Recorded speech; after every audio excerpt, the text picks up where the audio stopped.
but his Lee Sin is no exception to it. Like his Lee Sin was a terror. I know that his Lee Sin always retain a double-digit kill number. Kill number. I think in every game he was able to play it on in this tournament. Yep. And there were I even experienced teams this that didn't ban him. firsthand. Yeah. Oh, really? So there were teams that actually didn't really ban out his Lee Sin too, which is kind of like, I don't know. Maybe they didn't respect his Lee Sin, but he definitely made them bite their words. Yes. Once he pulled it out. So I don't think Polxkaku wanted to kind of take that chance in his finals, especially. Yep. Gotta pull out every trick. Yeah. So. But that's why I was kind of concerned, like the bans coming out from USPP. I mean, they're not really target. I mean, the Syndra, I don't really know someone that's a Syndra main that warranted a ban on Polxkaku. Yeah, no, I know that. Okay, so a lot of people, I think, it's just picks and bans, but that's the biggest definer of the game. And a lot of teams say we lost. A lot of professional teams say we lost in picks and bans already, just because maybe the opposing team comp was able to outscale better or so on and so forth. But yeah, it's just really important. This is the finals, and then and Polxkaku managed to ban out the strongest champion on China Joey, so that's Lee Sin, and Swain in general may not be a threat, but it's up to them. So they left it open.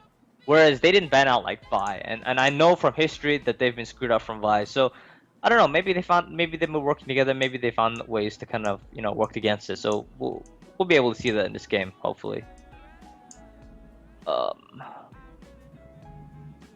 Give us a second.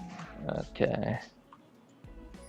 All right. Any problems on your side, Stu? No problems whatsoever. All right. That's great. That's terrific. Cool. So coming into Game 1 on the DePaul League of Legends tournament, best 2 out of 3, Polxkaku versus USPP, better known as Nope, not Polx. Damn is going down to Operative Loss. It might go down here. Ignite going down. Pantheon taking first blood. One more China Joey going down as well. 2 for 0. Flash going down by Fangs of Fury. Ignite. Flash forced for Sivir. Jason New throws his Q back. Stun goes down to Fangs of Fury as he kites backwards. Polxkaku just making this fight extend. Do they have the damage? Hook lands on the Sengetsu. Ignite goes down. 2 for 1 exchange now. Fangs of Fury in a bad place. Goes down 2 for 2. And that's a double kill for the Thresh. So I'm not exactly sure that's the best way to allocate gold, but you know what? Whatever. It was 1 kill for 3 kills. That was a great play by USPP. Oh, that was 1 for 3. I thought that was 2 for 2. Wow. No, yeah, awesome. yeah. The ones who died are let me shift things around. But the ones who died are the Swain. Swain was, I think he was assaulted by the Braum passive. Yes. And then you got Vi who died, you got Braum who died, and you got Cassidy who died. So that turned out pretty well for USPP. Not bad. Let's say. Said the word. Yeah, I don't think that was much warranted. I felt like Polxkaku definitely had the worst level 1, just because of the Thresh hook is like a 1.5 stun pretty much, and then you have the Pantheon that's able to just chuck spears and But we definitely saw, like we said, USPP definitely having the longer engagement power compared to the pick-off potential of Polxkaku. Yeah, a lot of the champions are melee. That's the thing with Polxkaku. So level 1, oh, that was a nice hook attempt by Crazy Eyes Candy.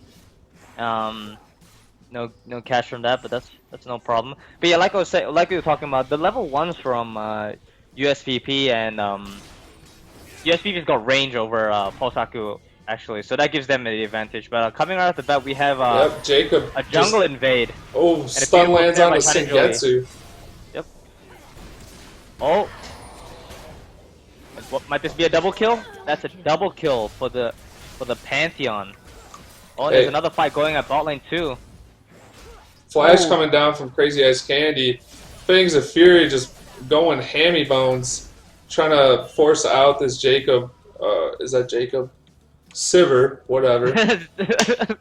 Jacob's their jungler. That's Jason. Sorry, they have some very similar names.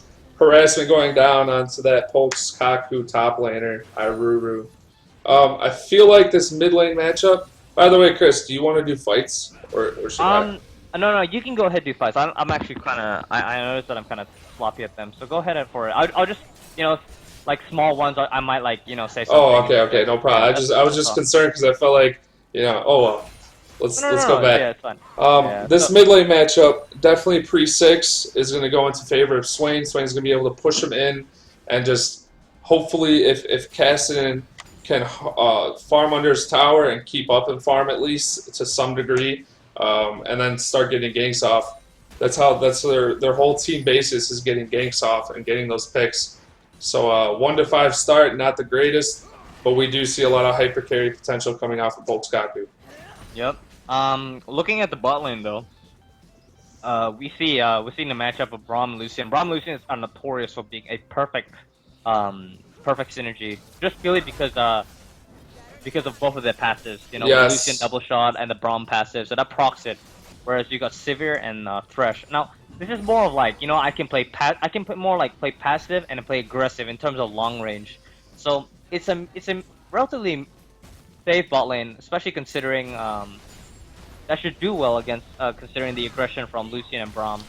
A lot of aggression coming out from Box up there, taking a little too long and overstaying himself when his W runs out. Iruru definitely did a very good job of baiting that out and winning that trade.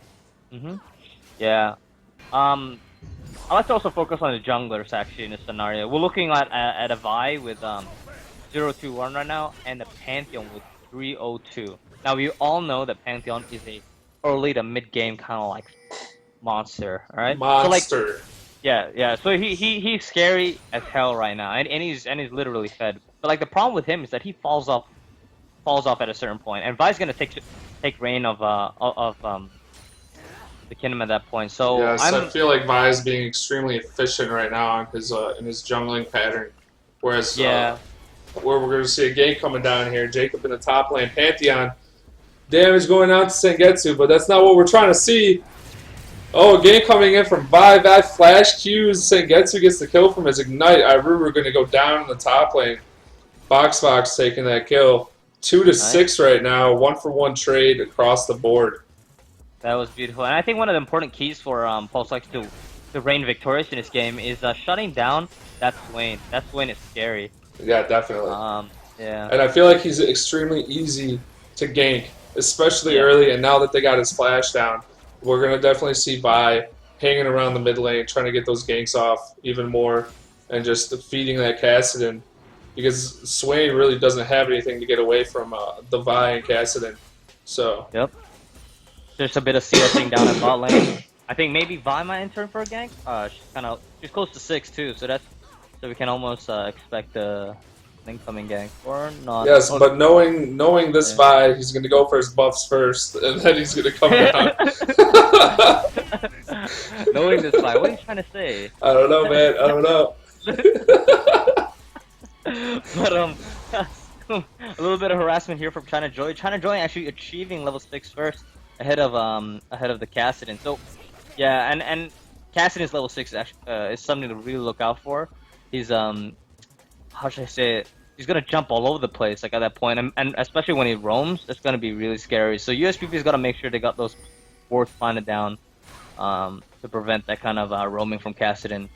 But and we saw. Go on. Sorry, what were you gonna say? I was just gonna say the efficiency coming out from this Vi, staying with the experience from that Pantheon, still up in CS. Pantheon ult coming down in the mid lane. Sengetsu in trouble here. Flashes away, might get the ult off. Does get the ult. The Q lands. Jacob CN a little too deep. Goes down to the tower damage. China Joey takes out Swain. Swain goes down to Fizz. Sorry, I switched those names there. It was not China Joey. China Joey went down to the Fizz.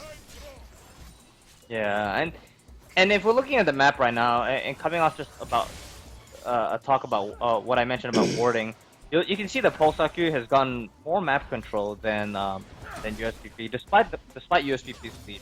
You got 2 pink wards already down, and you got only 1 ward by Yeah, you see, like just like what I was saying, Cassidy's right now is roaming, and he's potentially thinking about going down bot. Yep, And we're gonna there's see no a ward. counter gank by Pantheon here. I feel like they know he's coming somehow. The Lantern comes in, Pantheon jumps onto the Cassidy, and Cassidy going extremely low. Will go down. Fangs of Fury and Gamma Core force the flash. The heal comes down, and they're gonna get out of there. Iruru going hammy bones onto this box, getting a little damage in there, losing that trade. Fangs of Fury extremely low. That was really great counter gap. But one problem to that is that the kill yet again went to Crazy Ice Candy.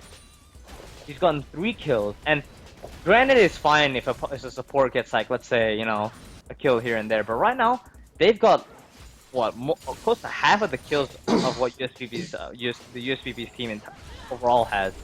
Yeah, that's not good at all. So that's not good at all. Yeah. Yeah, they're only up by about 2k gold here, and that's about half of that could be attributed to Thresh. So putting that on there, if they get the tower down here early and force team fights and group up, that really won't come into effect.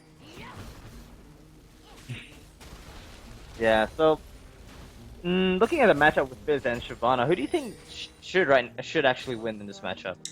Who should win? Shyvana should definitely outpush him and damage him. Like he should have the power in here with his regen, his armor, his AP, just his ratios. Like he could build tank and still do insane damage.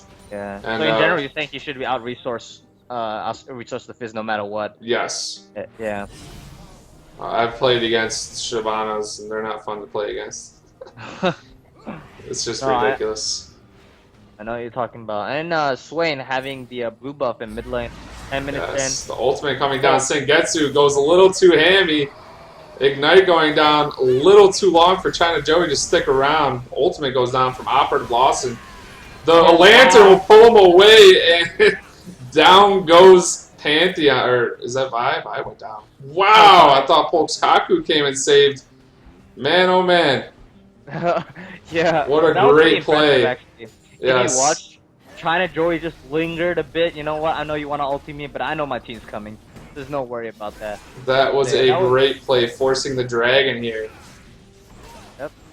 And Ward's coming down by finally, and as a result, securing dragon at 11 minutes in. Now, looks like both laners are just gonna resume laning positions. No roaming, no rotations. But that was a beautiful rotation by their bot lane. Oh, definitely. I feel like Pantheon will definitely look to gank the top lane now that Dragon's down. Or he might just run down bottom and ult under that tower, as they do have a lot of strength in that bot lane and with the Pantheon, as he does roam down to the bottom. Yep. So Pantheon right now is 1-5. Rushing, you know, Elder Lizard and Moby Boots, so hoping to secure more of an early to mid game advantage right now. You got Vi, who's got 1-3-2, but just being, as you said, being efficient right now, farming as much as she can to kind of mitigate the deficit that she's been put behind early game. Yes, but that is good and all. But he should look for more. Oh, hook goes down out to Gamagore. Oh. The flame will stop Gamagore from eating back. Operative Lawson coming in with the Q. Down goes Thresh, shutdown gold. Going to the other support. Jason New in trouble here. Goes down. ADC for ADC. Operative Lawson trying to run. Flash will stop his Q. Ultimate coming in from Shyvana, and down goes Vi as they jump down onto Fangs of Fury, and will tower dive him here. Jason New taking that tower with his shields, and the Dragon's Breath will take the kill. Braum going down for another kill for the purple team. Sengetsu ulting away, escaping death from China Joey as he tanks tower and pushes this lane. That was... I'm sorry, I had to interject and say, wow. Like, that was impressive. Like, most people, you know, they just use Flash instinctually for escaping, for, let's say, the aggressive. Like just for an aggressive flash and Q or something like that. But what CBCN did, the Pantheon, he basically just flashed just to prevent the Vi from going forward with her Q. Yeah, that was an extremely heads-up play there. So I did not expect that. I was kind of like, wow, that was pretty good. That was well played. I felt that was kind of out of characteristic because I've never seen him do something like that before. So that was well played. Damn. Yo, Pantheon, he's telling you don't make plays, bro. No, no, no.